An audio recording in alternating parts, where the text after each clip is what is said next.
Olá pessoal, tudo bem? Estamos aqui em uma super dica que eu vou mostrar para vocês, ó.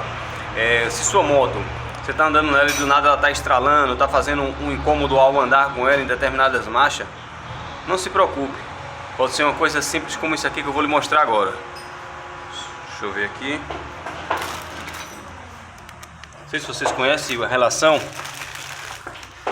E olha a diferença de um novo e um velho.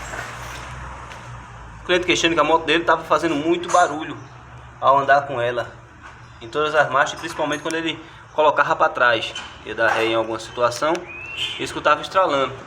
E essa era a causa que estava fazendo essa situação. Se sua moto está fazendo isso, dá um estalo, não se preocupe.